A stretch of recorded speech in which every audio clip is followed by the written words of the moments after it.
오늘의 말씀은 창세기 1장 24절로 25절 말씀입니다. 24절로 25절입니다. 하나님이 가라사대 땅은 생물을 그 종류대로 내되 육축과 기는 것과 땅의 짐승을 종류대로 내라 하시고 그대로 되니라. 하나님이 땅의 짐승을 그 종류대로 육축을 그 종류대로 땅에 기는 모든 것을 그 종류대로 만드시니 하나님의 보시기에 좋았더라. 아멘.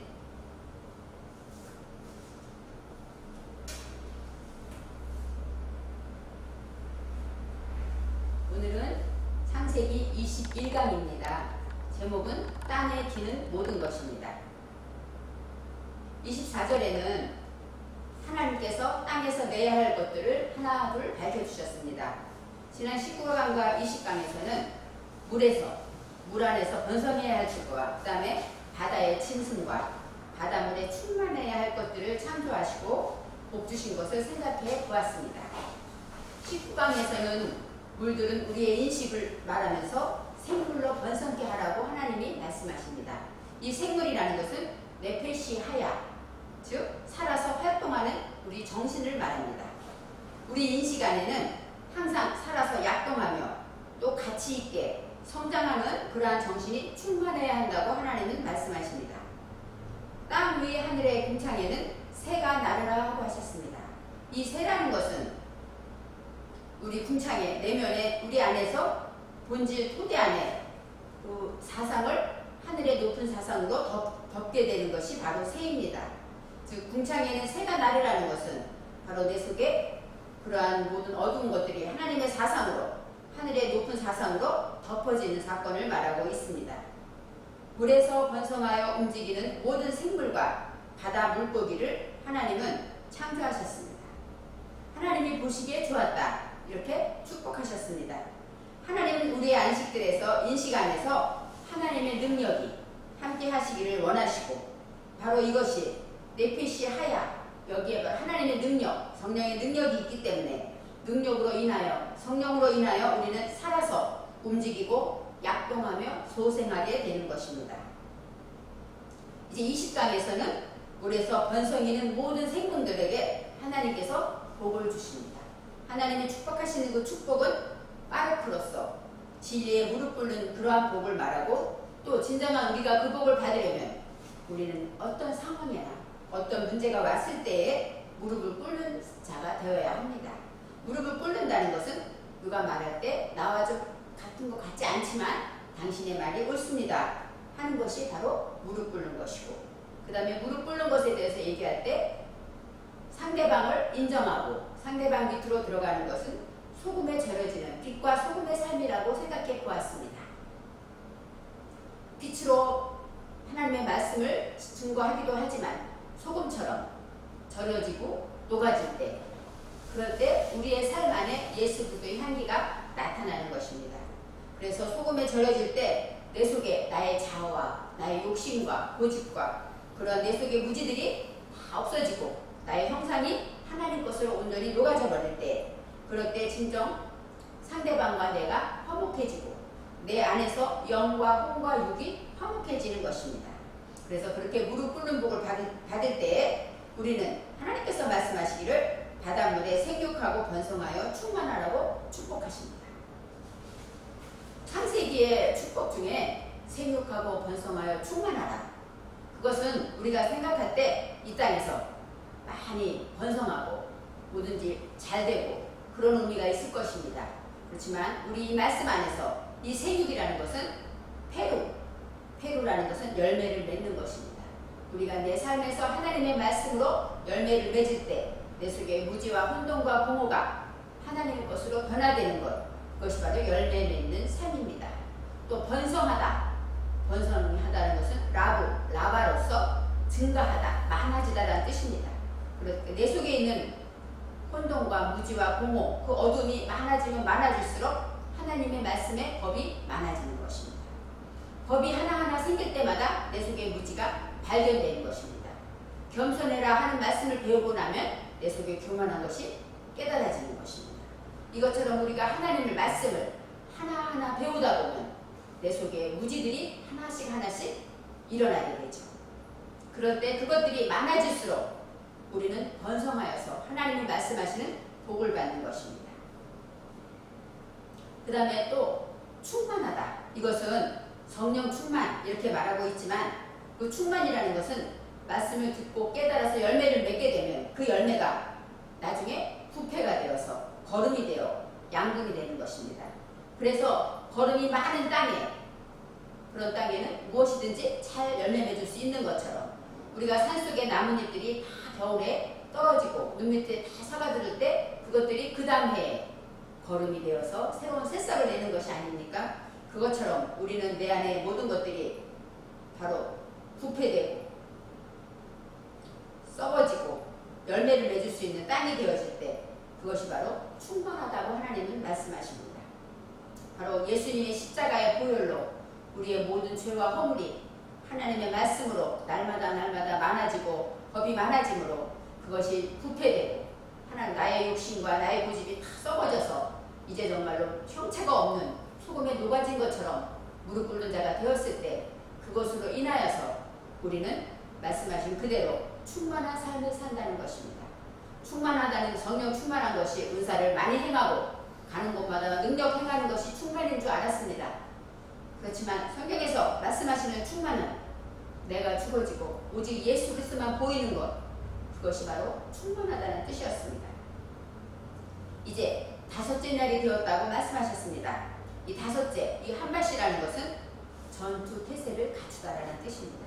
즉 나의 죄가 하나하나 폭로될 때마다 우리는 하나님의 말씀으로 그것을 용감하게 승리할 수 있다는 것입니다. 그래서 하나님의 말씀으로 깨달아 알 때 우리는 전투 태세가 되어서 어떤 무지와도 싸워서 하나님의 것으로 이길 수 있는 충분함을 받게 된다는 것입니다. 이제 오늘의 24절에서는 하나님께서 말씀하십니다. 땅은 그 생물을 종류대로 내라고 하십니다. 여기서 이 생물은 20절에 있는 바로 그 생물입니다. 바로 네펫이 하야.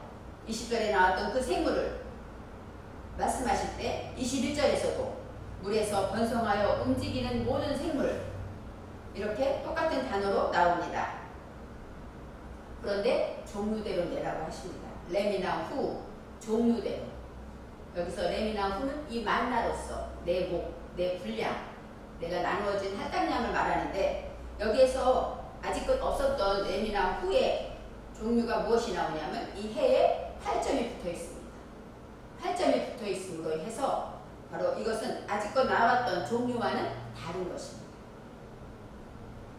바로 이 말하는 이 8점은 해 안에 붙어 있기 때문에 내면 전신의 생명이라고 말합니다. 즉 우리의 종류대로 우리 생물의 종자, 바로 씨를 말하죠.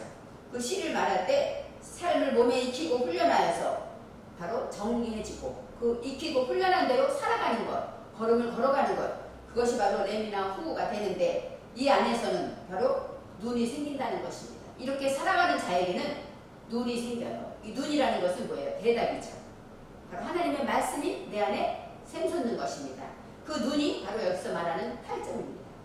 이 8점이라는 것은 호흡하는 자에게 해 안에 들어있기 때문에 하나님의 말씀으로 호흡할 수 있고 소통하는 그런 사람에게 눈이 생기는 것입니다. 여기서 내면 정신의 생명, 그것은 바로 아담을 가리킵니다. 이제 아담이 처음 나오는데 우리는 첫사람 아담 말합니다. 히브리어는 뜻이 있다고 말하는 것이 바로 내가 아니 할 때, 이 아니의 뜻이 무엇입니까? 제때에 만나다입니다. 그래서 사람은 내가 무엇인가 아무도 찾지 못했지만 하나님은 이 히브리어를 통하여서 우리가 인생이 태어나면 하나님은 제때에 만나야 할 존재라고 말씀하신 것입니다. 이것처럼 이 아담은 어떤 뜻일까요? 이 아담은 사람입니다. 사람이라는 뜻이고 아담은 알레프는 배우다, 그런 뜻입니다. 그래서 담은 어떤 뜻이냐? 피, 혈통, 그런 뜻입니다. 붓다라는 뜻이 있습니다. 그래서 배워서 피를 닮는 것입니다. 닮다라는 뜻이기 때문에 배워서 누구의 피를 닮을까요? 우리를 창조하신 하나님의 사상을 닮는 것입니다. 그래서 사람이라는 것은 우리가 이 땅에 태어난 그 목적은 우리가 배워서 점점 그리스도의 장성한 분량까지 나아간다는 것. 그것이 바로 아담, 하나님을 닮아가는 우리의 사상과 우리의 혈액형이 하나님을 닮아가라는 뜻이 있습니다. 그래서 내면의 세계가 하나님의 사상과 일치하라는 뜻이 있습니다. 요한복음 10장 17절에 이런 말씀이 있습니다. 아버지께서 나를 사랑하시는 것은 내가 다시 목숨을 얻기 위하여 목숨을 버리노라. 이런 말씀이 있습니다. 똑같은 목숨인데 히브리어에서는 이렇게 나오지 않습니다. 여기서 목숨은 네페시입니다. 내 정신을 말하죠. 바로 내 정신이 얻기 위해서 목숨을 버린다. 이것은 어떻게 말하면 의미가 다르지 않습니까? 얻기 위하면 목숨을 버리는 것이 아니라 여기서는 원어에서는 아슈브를 말합니다. 즉 돌이킨다. 다시 얻는다. 그러니까 하나님의 새로운 목숨을 얻기 위해서 내 것을 버린다는 것이죠. 슈브라는 것은 회개하다 그런 뜻이 있고 다시 돌아오다라는 뜻이 있습니다. 구원하다, 회복하다, 회개하다 이런 뜻이 있습니다. 즉 이 네페시는 내 영혼, 내 정신으로서 다시 얻으려면 어떻게 해야 됩니까? 회개해야 한다는 것입니다. 물과 성령으로 거듭나지 아니하면 할 때 이 돌이킨다는 것, 회개하지 않으면 우리는 새롭게 태어나지 못하고 오늘 말씀하신 하나님의 목숨을 얻지 못한다는 것입니다. 그래서 우리가 목숨을 얻기 위해 목숨을 버린다. 똑같은 단어가 나오는 것이 아니라 원어에서는 바로 이 네페시와 그 다음에 슈브가 나오는 것입니다. 내가 회개할 때 목숨을 얻는다는 것입니다. 영어 성경에서는 이것이 목숨이 my life로 나옵니다. my life, 내 인생, 내 삶. 그러니까 내가 진짜 하나님 앞에 나의 삶을 회개해서 하나님 주신 새로운 삶을 살게 된다는 의미가 있습니다. 이제 24절, 25절에 바로 아담, 팔점이 생긴 것을 생각해 보았습니다. 이제는 종류별로 먼저 육축과 기는 것과 땅의 짐승을 내라고 하십니다. 이 육축이라는 것, 우리가 아는 가축을 말합니다. 그래서 우리가 생각하는 집에서 사람이 키우는 육축을 말하는데 이 가축이 히브리어에서는 바하마로 나옵니다. 바하마, 베헤마, 가축. 어떤 뜻입니까? 벙어리란 뜻이 있습니다. 말을 못하다, 짐승, 가축, 동물 그런 뜻이 있습니다. 여러분이 베헤마, 이 가축이라는 것은 말을 못하는 벙어리를 말합니다. 우리의 삶에도 우리 안에 벙어리가 있는 것을 우리는 발견해야 합니다. 벙어리는 어떤 벙어리일까요? 첫째, 알고도 말 못하는 벙어리가 있습니다. 알아도 지적해주면 상처받을까봐 말 못할 수 있죠. 두 번째, 몰라서 말 못합니다. 저희가 전도를 하다 보면 이런 질문을 갑자기 해올 때 이 사람에게 정말 그 영혼을 살리고 깨닫는 아름다운 말 한마디가 얼마나 필요합니까? 그거를 얻기 위해서 우리가 얼마나 기도합니까?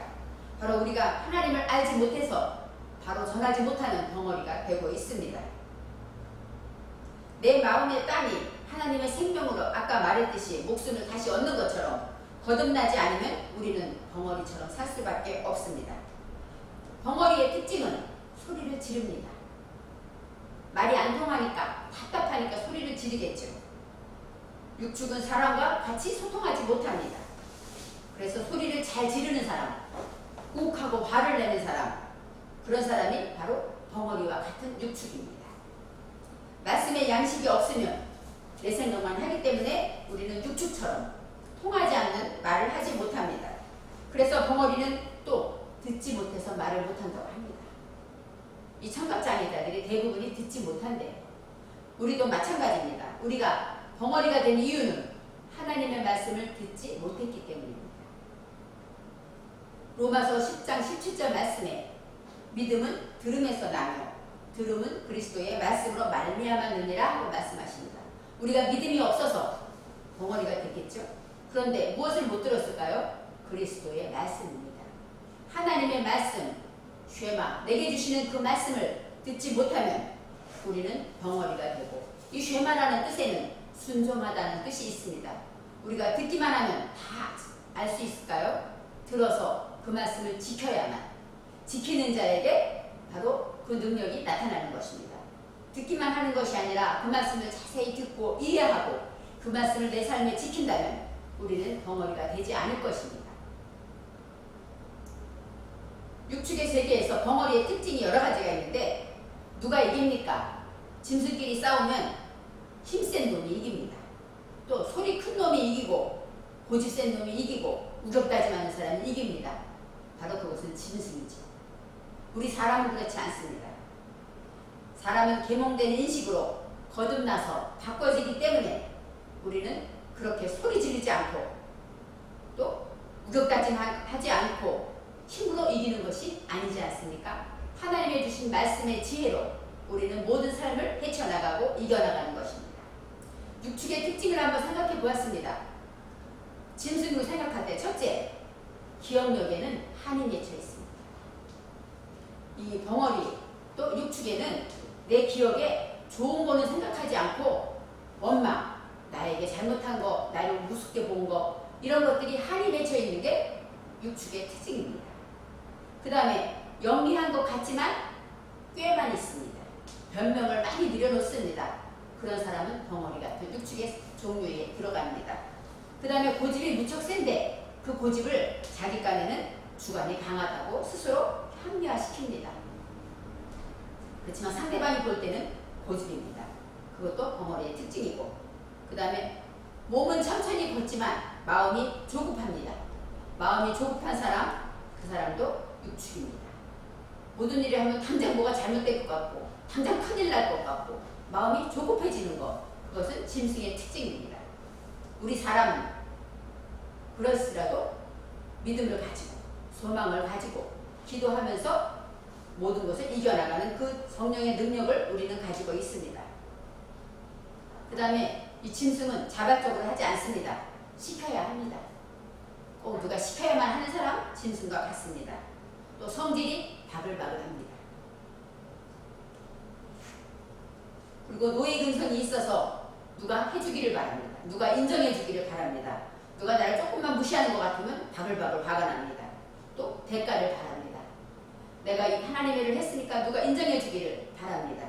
그렇지만 하나님이 아시면 되지 하고 그것에 대해서 안연한 사람, 투연한 사람은 바로 짐승이 아닙니다. 뒷발질을 잘한다는 것은 뒷말을 잘하는 겁니다. 일이 지나갔는데도 그때 그랬어, 그 사람이 그래, 뒷말을 많이 합니다. 그것은 짐승의 특징입니다. 우리는 지나갔으면 잘했건 못했건 그것으로 끝내고 지금 내가 할 일이 무엇인가 하고 여호와를 생각하는 자, 그것이 바로 사람이고 짐승의 특징은 내 안에 이렇게 많이 있습니다. 여러분, 짐승은 기질이 다릅니다. 개와 고양이를 생각해 보세요. 고양이는 화가 나거나 무섭거나 하면 꼬리를 높이 들죠. 그런데 개는 어떻습니까? 무서우면 꼬리를 내립니다. 그것처럼 다 짐승마다 특징이 다릅니다. 기질이 다릅니다. 우리는 이 짐승, 내 안에 있는 짐승은 다를 때 그 기질을 이해해야 합니다. 잘 살펴야 합니다. 그래야만 내 안에 있는 짐승을 올바르게 양육할 수가 있는 것입니다. 이제는 기는 것에 대해서 생각해 보겠습니다. 기는 게 로메시. 지난번에 로메시라는 것은 물처럼 흡착해서 내려가는 것이라고 했는데 여기서는 기는 것 할 때 로메시가 2번 나옵니다. 첫 번째 라메시라는 것은 기다, 그런 뜻인데 두 번째 바라메시가 나옵니다. 바라메시라는 것은 진리와 연결해서 우리가 하나님의 말씀과 연결되어서 기어다니고 물속에 들어가 되는 것처럼 그렇게 하나님의 말씀으로 내려가는 것을 말합니다. 그래서 기는 것이라는 것은 동물이 긴다는 얘기는 무엇일까요? 성장하지 못한 어린애가 기죠. 어린애기가 깁니다. 또 아주 노인들, 너무 나이 많고 늙어서 이제 걷지 못하는 사람이 깁니다. 그처럼 올바로 성장하지 못할 때 긴다고 말합니다. 우리가 바로 이런 긴다는 것은 서로 돕지 못합니다. 내가 기면 남을 어떻게 돕겠습니까? 물처럼 나의 하나님의 말씀의 사상이 우리 본질과 등에 물처럼 스며들어야만 하나님의 말씀이 내게 사상이 흡수되고 물들어져야만 합니다. 그래서 밀착해서 내가 스며들 때 그 안에 있는 짐승들 안에서 바로 하나님의 말씀하신 것처럼 땅에 짐승을 내게 되는 것입니다. 육축과 가축과 여기서 짐승은 다릅니다. 하야입니다. 하야. 여러분 하야는 생명입니다. 그래서 이 짐승이라는 것은 살다, 소생시키다, 강하다, 기운차리다 그런 의미가 있습니다. 그래서 땅의 짐승 할 때는 베하예토 에레츠 이렇게 나옵니다. 땅의 짐승. 바로 내 안에 땅의 짐승은 내 안에 내면의 본질 안에서 살아있는 소생시키는 그런 것을 말합니다. 여기서 짐승이라는 것은 생명인데 끝에 오투가 있음으로써 해서 뭐예요? 점점 목표를 가진 자예요. 그러니까 소망을 가지고 또 새롭게 소생시키고 바로 살아나는 그러한 짐승을 말하고 있습니다. 살아있으면 하나님이 힘을 주시고 능력을 주십니다. 그래서 우리는 하나님의 말씀 안에서 언제나 하나님의 뜻 안에서 그대로 되어야 합니다. 바예이 켄 그대로 되었다고 말씀하십니다. 이제 우리가 하나님의 말씀을 깨달아서 이제는 내 속에 베헤마 저는 베헤마의 은혜를 참 많이 받았습니다. 그렇구나. 내 안에 정말 짐승이 너무 많았습니다. 꼬꼬대 닭처럼 남을 쏘는 그럴 때도 있고 돼지처럼 욕심부리고 자기만 아는 그런 돼지도 제 안에 있었습니다. 바로 이 많은 짐승들을 생각할 때 오늘의 말씀을 생각하면서 여러분들이 항상 내 안에 짐승이 어떤 것인가 생각해 보아야 합니다. 그래서 그 말씀으로 인하여서 우리가 항상 승리하고 우리가 어디에 있든지 간에 오늘의 말씀처럼 이 복을 주셨던 바르크의 그 축복처럼 우리는 내 안에 짐승과 동물에 기는 것들 그런 내 안에 있는 그런 사건들을 스스로가 발견해낼 때 바로 생육하고 번성하고 충만하다는 하나님의 축복의 역사를 우리 안에서 여러분과 함께 이루어가게 되는 것입니다. 바예이 켄 바로 확실히 그대로 되었다고 하십니다. 24절에 하나님께서 창조하셨을 때 그렇게 말씀하셨을 때 바로 그대로 되었다는 것입니다.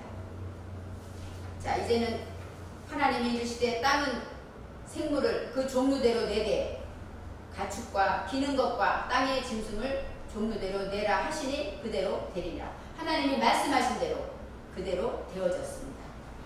오늘도 저와 여러분의 이 마음 안에서 내 안에서 나의 인식 안에서 여러분과 함께 하나님의 말씀하신 그 창조의 역사가 그대로 되어질 때 하나님 보시기에 좋은 내 안에 짐승들이 발견되어지고 참으로 생육하고 번성하고 충만해지는 저와 여러분이 되시기를 바랍니다.